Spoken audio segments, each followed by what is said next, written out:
Well, hello there. It is I, H to the boy. And today, what I'm going to be doing is I'm going to be doing another one of my nostalgia spiels. So far, I've done two nostalgia spiels. One on candy ads and how they used to be crazy and have like tie-ins and websites and blah blah blah blah blah. And then one about shoes and Skechers and Geox and a bunch of other things. Anyway, now I did, but now I'm going to do a little one that's a little less specific and a little more generic. TV shows. Specifically, because as you know, I'm a guy, I'm a boy, hence the name H boy, not H girl or H person or H liberal or H conservative, H non binary, blah blah blah. You get my point, I'm H boy. So, that means I'm a boy. So, but the thing is, back then, especially when I was a young one, there was several shows that you might consider girly that I liked when I was but a little dude. And the thing is, now I doubt anyone will mock me for this, especially at my advanced age. But what can I say? I don't want to see any teasing comments. Anyway, so most of these shows that I'm about to be talking to you about range from being from 2006 or 7 to 2009, maybe 2010, 11, but around that area. Because back then, I had a more generic when it came to kid shows. I was more of a channel liker than a show liker. For example, if I had a channel I liked, I would just watch that channel almost all day. I wouldn't go to a specific channel for a specific show. Sometimes I would, but not often. Anyway, let's start with one of the first girly shows I liked. The 2007 iteration of the Care Bears entitled Adventures in Care-a-Lot. You see that? Of course you see that. Take a look at it. What was it? Well, it was a show that aired from 2007 to 2008. It says on the CBS Cooloppies programming block. However, I watched it on Playhouse Disney. Let me show you. Just going to quickly show you Playhouse Disney, as you know, is now called Disney Junior. It used to be called Playhouse Disney, but now it's called Disney Junior. If you go to the Wikipedia page and you scroll down here, as you can see, now it's called Disney Junior. However, to be honest with you, I liked Playhouse Disney better, to be honest with you. Don't know about you, but I liked Playhouse Disney better. Had better shows, such as I showed you earlier, Adventures in Care-a-Lot. Now, this show I liked because of its cute characters, silly stories. There was one episode, which I thought was funny, where in fact I'll show you a clip of it, where two of the bears went to started some kind of tabloid newsflash kind of thing. And there's one part where Grumpy's invention fell over and they called it a failure. Let me show you that scene quickly. Right here. One of my favorite scenes. And you can tell he's not happy. However, and as you can see, it's not a failure. However, for context, I'm not going to show you the whole thing because I'm really worried that they're going to copyright strike me. But what happened is, more or less, it just blew over by the wind and made them think it's a failure because they're just idiots. But anyway, And there was another episode that I remember because the show had a villain, if you would call, Care Bears Grizzly. Don't know if you remember Grizzly. Let me show you Grizzly. Look at him. See him? As you can see, he's a little bear in a big mecha uniform. But as you can see here, he's actually a teeny tiny baby bear monster. He's kind of creepy looking. He looks like Scrappy-Doo from the live action movie. He's kind of creepy. But either way, that's not important. Either way, in the Adventures in Care-a-Lot, he was pretty much of a villain. The thing is, he was usually in a kid's show. The villains are incredibly dumb. I don't know if you've seen Word Girl. The villains are very dumb, especially Mr. Two Brains. Henry Danger. Not all of them are dumb. All of them are dumb except Mr. Minyak. He's the only not dumb one. All the others were dumb. If you remember Jeff, the dumbest villain, he was really dumb. Another show that had, any other kiddie superhero shows that had dumb villains? The Krat Brothers, kind of. Most of them were smart but had dumb moments. And other than that, so as you can see, most kiddie shows, they're the villains are dumb. However, in this one, Grizzly was pretty smart. Like there was one time where he tried to give a gift saying he's returned. However, the thing is, they really didn't want Grizzly to win, so they just had him give it to the dumb character just because they wanted him to lose, I guess, no matter what, and he just failed anyway. So you thought he was going to win, but he failed, and it's one of those things where it gets subverted so many times you want to see it played straight, such as you see him lose so many times you want him to win. Kind of like in Wile E. Coyote and the Roadrunner, he's missed it so many times you might have had at least one time where you wanted him to wanted him to catch the Roadrunner. That's basically that's the same thing with Grizzly. So I think that's all I have to talk about Care-a-Lot. I can't really go into detail because I can't really go into detail with any of these, because most of these, well, not all of these, most of these I remember watching. I remember certain plots. For example, I can remember, because as I said, this was from 2007 to 2008, so I was like a really little bugger. I was like a little dinker. However, as you know, that was the kind of person I am. So I can remember about maybe 4 or 5 episodes off the top of my head. This gun where they played this thing called belly ball, because you know how the Care Bears had that belly rubbing power, like that. I can't do it because I'm a human, but not a bear. But you get the point. So it's like basically basketball with your belly. And then there was one where they go to some amusement park. The one where Grizzly pretended to be nice, like I showed you earlier, and then the one about the tabloid news. So I think that's all of them I can remember. There's probably more, but those are the main ones I can think of. Okay, enough about the Care Bears. Now let's go to the second one I liked. Strawberry Shortcake from the American. As you can see, there's 6 iterations. There's the main one. Then there's the one where it looks like the 1980s. Then there's the 1991 where she has a bone, what appears to be cotton candy hair. Then there's the 2019 with the iconic sun hat stuff. And 2017 where the sun hat got small and she had longer hair. And her bright red stripes turned into light pink stripes. And then 2009 where she has even longer hair and a weird looking strawberry shaped, looks like a Russian hat. And then the 2018 one where she looks like a character from Illumination Entertainment. Or Sony Pictures. Because the thing, it looks like either Illumination Entertainment or Sony Pictures or one of those weird faces equals funny kind of production companies. For example, Sony Pictures is like that, Illumination is kind of like that. DreamWorks, every DreamWorks movie past The Boss Baby is like that. Because DreamWorks movies used to be good. The last good movie was whichever one came before The Boss Baby. So whichever one. But as I said, they've really gone downhill. But that's not important. However, out of all of these, the one that stuck with me the most is the 2009 one, because that's the one I watched. Because the show, for example, the show that I'm about to talk about was, as I told you earlier, it was called Strawberry Shortcake's Berry Bitty Adventures. Take a look. See? Wait 1 second. Take a look.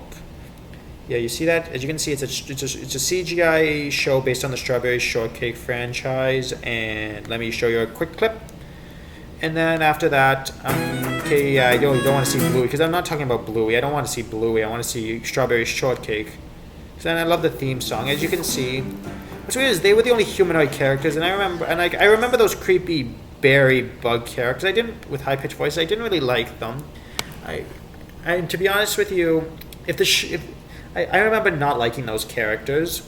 However, this one, while I liked the show and I love the cute character designs, this one I really liked. And also one other thing that I liked is they had a toy line where each of their dolls had a scent, like strawberry scented, lemon scented, grape scented, pie scented, lemon scented, blah blah blah. But you get the idea. I don't need to go through every single one of them.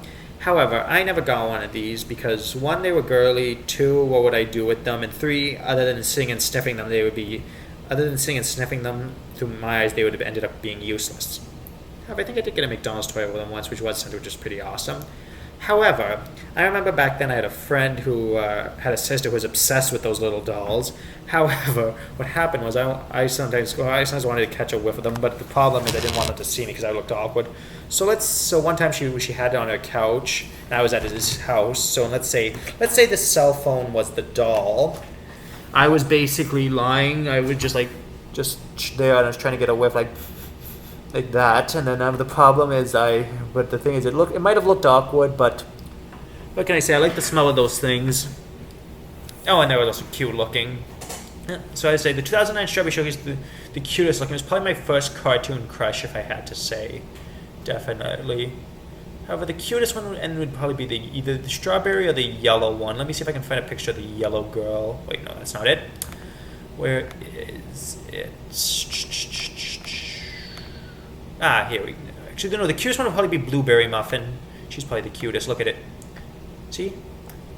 As you can see, in the early iteration, she had brown hair, and then they eventually gave her blue hair. But if I had to say, Blueberry Muffin's probably the cutest one out of the bunch.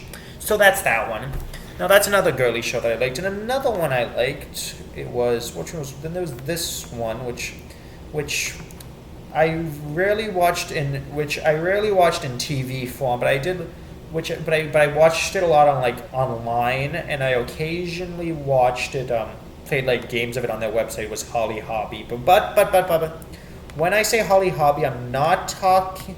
When I say Holly Hobby, I'm not talking about this one. No, not that one. And I'm definitely not talking about this one. I'm talking about this one. See that? I couldn't say much about it. However, what I do have to say about it is, while I haven't seen an actual episode, I've seen a few trailers on my their Backyardigans DVD somewhere that has a trailer of that. One was talking about a brother, and they call it the weirdest brother a girl can have. However, I don't remember seeing. However, I did play the online games a lot. Let me show you. Holly Hobby Beanbag. For example, it's some old Flash game, because I played their games a lot on their website. Let me show you. You see, Holly Beanbag Toss. I bet this triggered some memories. And as you can see, it's a very basic game. Basically, all it is you basically shoot your beanbags at these squares, and it's like a tic-tac-toe kind of thing. Basically, you see that? Sorry, this one's a little quiet, but I have no control over it. And essentially, you get to win prizes and stuff. Like a flower is a lollipop, even though it's a lollipop and cotton candy, but I guess they didn't really consider that. But this one, I don't know what to say. Even though I have to say, I do like that rendition of Holly Hobby better than the original one. And I really can't say much about the live action one, because I've never seen the live action one. However, I have seen previews of it on the Family Channel, which is basically the Canadian version of the Disney Channel, although it does have its own stuff. And then after there was the Family Channel, Playhouse Disney, and then there was what was it called? YTV. Were there any girly shows on the Y? No, not that I can think of. But those were the, if I had to say out of all of them, the girly shows I liked. And one that I'm getting into now is, I don't know if you know it, it was the one, if you remember Kuku Harajuku, the one about Rudy I was talking about. But that one came to my knowledge in 2015, but I didn't really start getting into it until about a year ago when I got it was a library disc from it. Because here's the thing, here's something you should know about me. I have a very old school mindset when it comes to watching shows. For example, I prefer anything but internet. For example, I'd rather buy a DVD than subscribe to a streaming service. Why? I'll tell you why. Because one, when you just search it, I just feel hollow. Two, DVDs have special features and stuff. Three, with streaming services, you won't get all the bonus features and stuff. For example, DreamWorks movies prior to Kung Fu Panda had this section called DreamWorks Kids, or DWK. Let me show you. Let's take the Shrek 2 menu, for example. The Shrek 2 DVD menu, just as an example. Take a look. That's an ad. Please ignore that. Okay. That's another ad. Why are there so many ads? I don't want to show you ads because you're going to be seeing ads anyway. And it's an H-Boy video, not whatever on earth that is. So skip that. Skip it. I can't skip it. Sorry about that. But don't worry, you'll be able to see it after. Okay, so notice it's like a Brady Bunch kind of thing.